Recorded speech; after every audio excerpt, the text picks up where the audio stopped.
Welcome to the Real News Network. I'm Jessel Noor in Baltimore.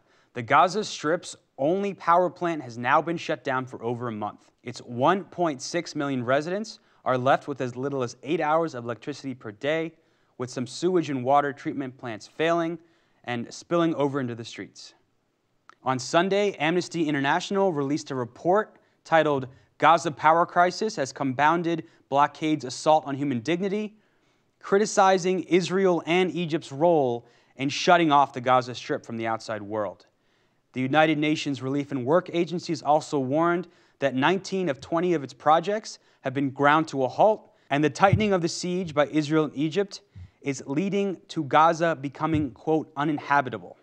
Now joining us from Gaza to give us an update about the latest in the situation there is Yusuf Al-Helou. Yusuf is a Palestinian freelance journalist and documentary filmmaker based in Gaza. Again, Yusuf is joining us from Gaza. We apologize for the poor video and audio connection. The transcript will be posted to therealnews.com. Yusuf, thank you so much for joining us. It's my pleasure. Thank you for having me. So Yusuf, talk about the impact of the power plant in Gaza being shut down for the last month. What has been the human toll of that closure?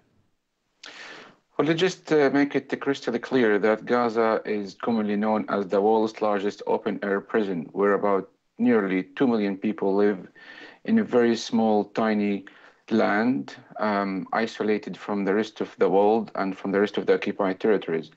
Now, Gaza has been suffering from different crises, and it seems the suffering has become part of the daily life of the population of Gaza. Now, the power plant was forced to shut down a month ago, and that is a result of the lack of fuel. The local authorities, they have been importing fuel from the Egyptian side via the tunnels, and most of the tunnels have been destroyed. The Egyptian authorities have been cracking down on the tunnels that have been served as the lifeline for Gaza population to overcome the siege. Now, this has made life very difficult. The situation is unbearable with regards to the electricity. People only receive 5 hours of electricity each day. And this has negatively affected all aspects of life. Water pumping stations stopped working, sewage plant or treatment plants were brought to a halt, and this has led to flooding in some cases. Water wells do not operate, and people rely heavily on imported Israeli fuel, which is double the price, very expensive. Not anyone can afford to buy the fuel. Transportation has been disrupted in many parts of Gaza. People, wait for a long time to get transportation from place to another place. Now, the water pumping stations stopped working, and as a result, people only, they receive sometimes they have to wait for a day or 2 days. The lucky ones they have to wait for a few hours to get the water transferred to their houses. So life is unbearable, and as UNRWA stated recently, for the second time in less than a year, they said that Gaza will not be livable by the year 2016. And it seems that Gaza is no longer in the news headlines, and that is because of the developments around the region here. Now, the other main problem is the closure of the Rafah border crossing, which is Gaza's only gateway to the outside world. And people here, they blame the local authorities, they blame the Palestinian Authority, they blame the Egyptian side, they blame, obviously, the Israeli side in the first place for imposing the siege that has been going on for the past 7 years. So people had enough here in Gaza, and they cannot take it anymore, although they are described as resilient. But sometimes steadfastness, you cannot just keep suffering.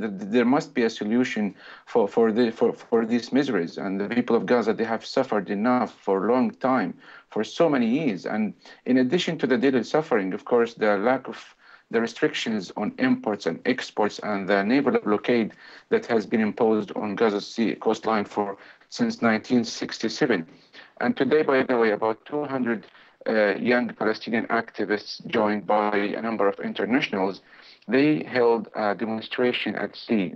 They sailed along the Mediterranean Sea, along Gaza's 40-kilometer coastline to protest the ongoing Israeli siege, which is the main problem. So they wanted to send a message to the international community to take action, to take practical steps, to impose pressure on the Israeli authorities to lift this illegal, inhumane siege. Now, people of Gaza, about two-thirds of Gaza population, rely heavily on humanitarian aid provided by international agencies, mainly by the United Nations Relief and Works Agency for Palestine Refugees, UNRWA. And people, they don't accept handouts. You know, they say we have the skills, we have the potential, but it is the siege that is preventing them from being productive. So Gaza only consumes goods that comes from the Israeli side. So Gaza are not allowed to export. And before the destruction of the tunnels, about 60 or 65% of Gaza's goods used to come by the tunnels. So it's obviously the siege is still having a heavy toll on the population.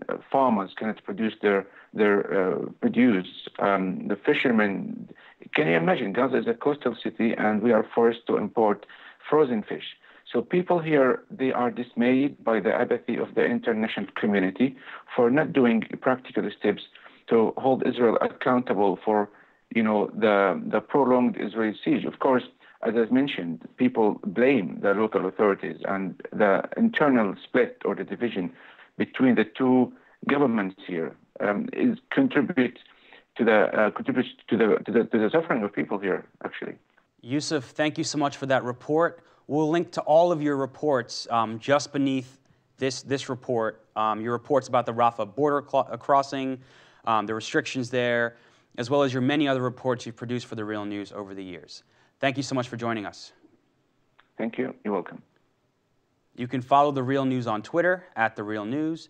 You can tweet me questions and story ideas @JesselNoor. Thank you for being with us.